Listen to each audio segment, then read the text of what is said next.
Professor Abdi Samatar is a Senior Research Fellow at the University of Pretoria, and he joins us now via Zoom from Nairobi to share his insights on this developing situation in Somalia.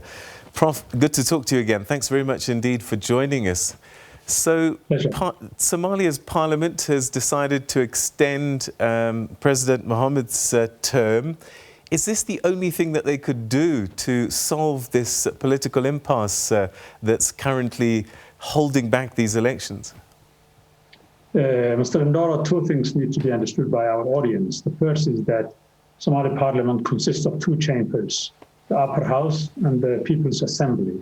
So both houses should be convened if there's going to be any constitutional legal action. So the president, who has packed his supporters in the lower house, decided to act unilaterally without the companion work of the upper house. So constitutionally, this is an illegal act. The second thing to know for our audience is that the assembly itself, its mandate has expired last December. So neither the president is there legally, nor is that lower house of parliament is there legally. So two illegal actors have enacted an unconstitutional act. Constitutionally then, what happens when there is a situation like this where a term has ended and yet no new president has been elected? What does the Constitution say about what happens in an interim period? The Constitution is also incomplete itself, but it's quite silent about it. And it says quite clearly in some of its articles that no mandate can be extended without a new parliament being elected by the people of the country or by their representatives. So the job of parliament and the president has been over the last 40 years to make sure that come autumn of 2020, that process was in place and ready to go. They did not. And both of them had the ambition to ensure that their mandate itself will be extended so that they can be paid by the Somali people for 2 extra years without a legal constitutional basis. All right. Okay. So to be clear, lower house of parliament can do what it wants, but they still need the upper house to concur. But even then, both houses actually have no mandate to do so. So we have a parliament and a president that are there in name only, but do not have genuine constitutional power at this stage. That's absolutely correct. And the Somali people has been urging and collaborating with the international community, the United States, the African Union, the UN, and everybody else for a short interim period in which those houses and the president can stay in power, maybe for 3 or 4 months, in order to be able to get this work done. The president has consistently impeded that process, and I wrote and communicated with the American ambassador in Mogadishu, Mr. Dan Yamamoto, just a few hours ago, and he said the president is impeding progress and damaging the country's prospects of overcoming al-Shabaab and re-establishing a republic in which the people's voice are heard. That's what the American ambassador, who is a significant actor in the Somali political process, just told me a few hours ago. Well, let's talk a little bit more about these hurdles in the way of elections. One of them you've pointed out is the president himself has been impeding progress. What else has been problematic that's caused this delay? The African Union that has troops in the country to fight al-Shabaab to the order of almost 20,000 soldiers. They have been there since 2008. Their job was to clear al-Shabaab from the landscape. They have not. They have been fighting a conventional war in a context where a guerrilla war is what's needed.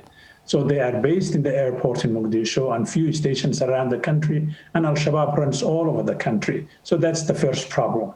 The international community that has promised to rebuild the Somali security forces have not done that. Where they have done so, the troops are balkanized. So some are trained by Turks, some are trained by Brits, some are trained by Americans, and few others. So the African Union that has the mandate to help Somalia overcome its civil war and defeat the terrorist war has been playing second fiddle, if you like, to the Americans and the Europeans and everybody else. And they are nowhere to be seen except sleeping on the switch. That's one of the major African tragedies emanating from the Somali crisis. I believe also that the regional states of Puntland and Jubaland have objected to some of the issues as well. Why do they have a say? Well, because this is quote-unquote a federal republic. The constitution itself has not been sanctioned by the people, so the people have not voted here. So it's a draft or a provincial constitution. So the provinces have some say in working with the federal government to make sure that a free and fair electoral process is put into place. What the president has done is to rig, if you like, elections in 3 provinces in the country, 3 states in the country, put his men in there in the point of gun. And there has been some ordinary people who have been killed in trying to force some leaders on the provinces. So Puntland and Jubaland are somewhat independent from the sort of a henchman of the president, and they have been calling the whistle or blowing the whistle where the president has misbehaved, and he has misbehaved in 3 areas. He has refused to sort of sign a document saying that he's a candidate, and therefore he has no role in managing the electoral process. Second, he has refused to allow certain provinces in the country to have the independence like everybody else, to be able to select their delegates, and a few other things. So that's the objection of those 2 provinces to what the president has been trying to do. Let's talk a little bit about the president's mandate. We know that constitutionally, as you've described, his term has expired. He doesn't have a constitutional mandate. Does he still enjoy the support of a majority of Somalians, or has that gone too?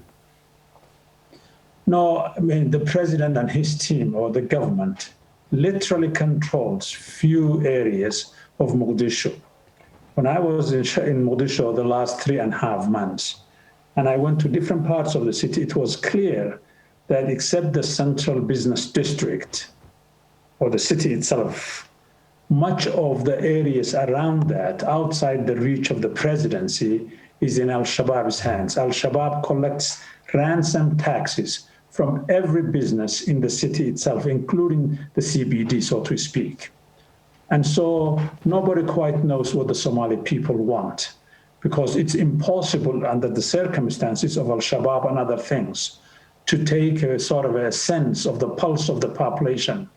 But what I certainly traveling across the country in the last 3.5 months is that the people want a regime that represents them, a regime that can liberate the country from Al-Shabaab and tell the international community, bye-bye, your time is up in this place. If the current president and his team have failed to do that, then one can surmise and suggest that the ordinary people are not endorsing the coercive attempt by the president to extend his mandate where he has no legitimate constitutional means to do so. If the president does manage somehow to extend his term by 2 years, what could be the possible consequences? I would hate to ponder, Mr. Ndoro, on what the prospect of that is. The slightest incident in Mogadishu, in my opinion, there was some worry today when the sort of a commissioner of the city police said Parliament cannot meet, the politicians have to meet at the airport hangars so that they can deliberate and decide before anybody can extend any mandate that's illegal. And then, of course, he was fired by the commanding general of the police, who is loyal to the president. So my worry is that Somali people have been in a state of civil war for 20 years and then have been recovering from that in the last 10 or so years. Nobody wants to go back to that, and certainly not the people of Mogadishu. And my worry is that if the former president tries to push his agenda and his own greed over the wishes of the Somali people, that could become a trigger on a new violence and, God forbid, a civil war in the city and the rest of the country. In the meantime, Al-Shabaab continues to do what it does, and it seems without too much force to resist. The trouble is that the African Union force and whatever Somali forces that have been trained by Turkey or the United Kingdom or the Americans or everybody else, they are either stationed in bases, and therefore Shabab has the leeway to travel and move around the country and collect taxes and kill anybody they so desire. But also the tragedy is that the African Union, whose mandate has been this, and who guards the headquarters of the presidency in the country, like our union building on the top of the hill in Pretoria, they could possibly intervene and say, Mr. President, your time is up, it's time to leave. And then hold the fort until such a time when the politicians can agree to do the work of electing a new parliament and a new president. The African Union has not done that. And for me, the saddest African story emanating from Mogadishu is the wimpiness, if I may use that word, or the callous nature of the African Union, who is sort of abdicating its responsibility to the so-called international community. All right, Professor, we're going to have to leave it there. Always a pleasure talking to you. Your insights valuable and greatly appreciated. Thank you for your time, sir. Thank you, Mr. Samatar, and good night.